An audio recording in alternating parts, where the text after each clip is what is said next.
Bonjour et bienvenue dans ce nouveau podcast qui va parler de Fly to My Room, qui est une chanson du dernier album sorti, B, et qui est une chanson surtout d'une sous-unité de BTS puisqu'elle est interprétée par deux des rappeurs et deux des chanteurs, à savoir Suga, J-Hope, Jimin et V. Alors Fly to My Room, elle a été écrite pendant le confinement de 2020 et d'ailleurs le titre coréen de la chanson, ça signifie littéralement la façon de voyager dans ma chambre. Pendant la conférence de presse concernant l'album B, Jimin a déclaré que la chanson elle était issue d'une réflexion sur l'évolution du concept de voyage, puisqu'au moment de l'écriture, on n'arrivait plus à voyager librement. La chanson, elle débute par le refrain qui exprime nettement le besoin de s'évader. On le voit notamment avec la répétition de la phrase « laisse-moi voler ». On a également un appel à l'aide, « sors-moi de mon blues ». L'expression « avoir le blues », ça désigne un état de tristesse et de nostalgie. Donc cet état de blues, on comprend que c'est la conséquence du confinement, puisque en fait ici l'individu il est enfermé, il est dans la nostalgie de l'époque où il pouvait sortir, et du coup le fait de vivre un confinement, ça génère en lui de la tristesse et par extension du blues. Donc commencer la chanson par ce refrain, ça permet d'insister tout de suite sur la détresse psychologique de l'individu, parce qu'il a besoin de s'évader psychologiquement à défaut de pouvoir le faire physiquement. Le début du premier couplet, il est donc dans la continuité de ce refrain, c'est-à-dire que le confinement, ça met l'individu en état de détresse psychologique. C'est tellement étouffant que j'en deviens fou, j'ai l'impression que c'est toujours le premier jour. S'il vous plaît que quelqu'un remonte le temps, l'année entière a été volée. On a un blocage psychologique qui finit par devenir physique, puisque l'individu n'arrive même plus à être actif. Je suis toujours dans mon lit. Et on a aussi des symptômes qui sont physiques. Je me sens ballonné de l'estomac. Alors la référence à l'estomac, ce n'est pas anodin, parce qu'en fait l'estomac et par extension en fait le système digestif, on dit souvent que c'est le deuxième cerveau. Le système digestif compte en effet 200 millions de neurones et compte de nombreuses interactions avec le cerveau. Donc en fait, si l'état mental de l'individu est mauvais, ça va s'exprimer généralement à travers des troubles digestifs. Enfin, tout l'impact psychologique du confinement peut être résumé en une seule phrase, ça me tue lentement. Donc la situation qui est décrite dans ce premier couplet, quand on regarde les différentes parties, on se rend compte que ça correspond à l'état de dépression. Par définition, la dépression, ça constitue un trouble mental courant, caractérisé par la tristesse, la perte d'intérêt ou de plaisir, des sentiments de culpabilité ou de faible estime de soi, des troubles du sommeil ou de l'appétit, d'une sensation de fatigue et d'un manque de concentration. Toutefois, dans ce premier couplet, il y a une note positive qui ressort parce qu'il va se terminer sur une solution. De toute façon, je veux partir par tous les moyens. Il n'y a pas moyen. Cette chambre, c'est tout ce que j'ai. Alors, eh bien, je transformerai ce lieu en mon monde. Donc, la solution ici, c'est de transformer le lieu où on est enfermé en un lieu où on peut s'évader et voyager.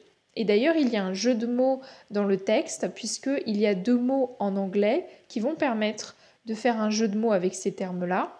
On a anyway, qui signifie de toute façon, et anyway, qu'on peut traduire par tous les moyens. Donc, dans le texte original, il y a un jeu de mots avec ces deux termes anglais, puisque ce sont des homophones. Un homophone, c'est un mot qui a la même prononciation qu'un autre, mais ça ne signifie pas la même chose, ça n'a pas la même définition. Dans le deuxième couplet, l'individu va donc redécouvrir l'environnement de sa chambre. On est directement en lien avec la solution qui vient à la fin du premier couplet. Et donc il va redécouvrir cet environnement auquel il n'avait pas vraiment prêté attention.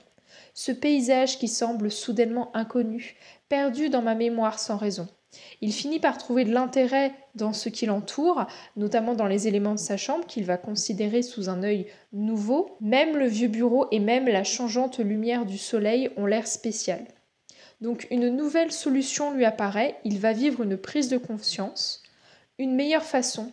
Je viens juste de trouver une meilleure façon. Et cette prise de conscience, c'est qu'une situation de détresse, donc ici le confinement dans sa chambre, ça peut devenir une situation qui va enseigner une leçon de sagesse. Parfois, nous prenons conscience que ce qui est brisé est beau. Et donc, suite à cette prise de conscience, il va y avoir un renversement de son état. Mon corps est plus léger, je vole loin, très loin. Donc il va y avoir un renversement de son état de santé, de son état psychologique. Le deuxième couplet, il rentre en résonance avec les différentes attitudes que les gens ont eues face au confinement. Au début, ça a été compliqué pour beaucoup. Il y avait vraiment cette sensation d'être privé de liberté, d'être enfermé, d'être en prison, quelque part. Et puis petit à petit, pour beaucoup de gens, il y a eu une prise de conscience. Le confinement, pour beaucoup, ça a permis de se poser, de réfléchir à des choses auxquelles on n'avait pas forcément le temps de réfléchir avant, de changer de façon de voir les choses, de façon de vivre, de changer son rapport au travail, son rapport à sa vie professionnelle, sociale, amoureuse, de faire des choses aussi qu'on n'avait pas le temps de faire avant. Donc au final, le confinement, ça a été bénéfique pour pas mal de personnes. Et donc dans le troisième couplet, il va y avoir une progression. Petit à petit, on se rend compte que la chambre, qui au départ était comme une prison, avec ce changement de situation, ce changement de vision de la chambre, elle va devenir un lieu où l'individu va pouvoir exprimer ses émotions. Mon lit, je m'allonge dessus. C'est la place la plus sûre. Bonheur, tristesse, peu importe de quelle émotion il s'agit. Cette place l'accepte juste. Parfois, même quand cette chambre devient une poubelle d'émotions, elle me soutient et elle m'accueille. Alors, avec des termes comme la plus sûre, l'accepte, me soutient, m'accueille, on a une description positive de la chambre, donc un complet renversement par rapport au couplet numéro 1. À noter, le terme coréen qui désigne l'expression poubelle d'émotions, ça va décrire de façon métaphorique une personne qui est en proie à des vagues d'émotions négatives. Donc ici, l'emploi de cette expression, ça permet de souligner le rôle positif, le rôle de soutien psychologique que joue la chambre pour la personne qui est dedans. Donc l'individu, petit à petit, trouve une certaine liberté dans sa chambre, puisque celle-ci, on le voit, elle devient le lieu de libération de ses émotions. La deuxième idée avec ce troisième couplet, c'est que cette transformation par l'esprit, elle est illustrée par une phrase « Ton esprit peut être changé par ton esprit ». Avec les éléments de sa chambre, l'individu va recréer par son imagination un monde qui est semblable à celui qu'il a connu avant ce confinement. Les jouets dans ma chambre, c'est comme s'ils étaient des personnes réelles. Le son de la télé me donne l'impression que c'est occupé et bondé comme si j'étais au centre-ville. Ton esprit peut être changé par ton esprit. Ici, c'est un voyage dont moi seul peux profiter. Et puis on a aussi une référence aux livraisons de repas. La livraison de nourriture est 3 étoiles. Remplis-le avec optimisme. Je suis plein. Donc dans le texte original, ces 3 étoiles, ça fait référence aux notes qu'on peut donner sur Internet une fois qu'on s'est fait livrer de la nourriture. C'est aussi une façon de dire que la livraison de nourriture, c'est la seule chose qui rend véritablement heureux en confinement. Et en fait, ce troisième couplet, il se termine sur l'état de l'estomac de l'individu. Ici, l'estomac, il est plein, mais il est plein d'optimisme. Alors que dans le couplet 1, l'individu, il avait des maux d'estomac. Donc ça indique en fait la progression, le changement psychologique. Maintenant, il va beaucoup mieux. Il arrive à manger. Et puis, il se remplit aussi d'espoir. Encore une fois, le système digestif, c'est le deuxième cerveau. Donc ici, on parle de l'estomac physique, avec la référence au fait que tout le monde se faisait livrer à manger pendant le confinement.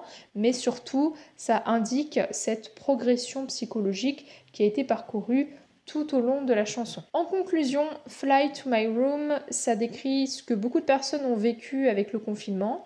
Donc il y a une identification qui est très facile à faire. De toute façon, on est tous un peu pareil face au confinement. Donc même BTS, ils ont eu des attitudes où ils sont passés par des phases psychologiques qui sont identiques à ce que nous avons vécu, en tout cas pour la plupart d'entre nous. Alors c'est vrai que c'est un sujet qui est assez lourd, surtout qu'on n'est pas encore sorti de cette pandémie. Mais au final, c'est une chanson qui n'est pas axée que sur le négatif. Il y a vraiment une progression, il y a une évolution vers davantage de positif. Et donc il y a un petit peu avec cette chanson cette idée de trouver de la lumière dans l'obscurité. Donc voilà, je trouve que c'est une petite note d'espoir. Et c'est aussi pour ça que j'avais envie de faire partager l'analyse de cette chanson. Donc voilà, j'espère que ça vous aura plu. N'hésitez pas à me faire un retour dans les commentaires pour me dire ce que vous en avez pensé. Si la vidéo vous a plu, n'hésitez pas à laisser un petit pouce bleu, à la partager, à en parler autour de vous. Et moi je vous retrouve lundi prochain à 18 h pour une nouvelle vidéo.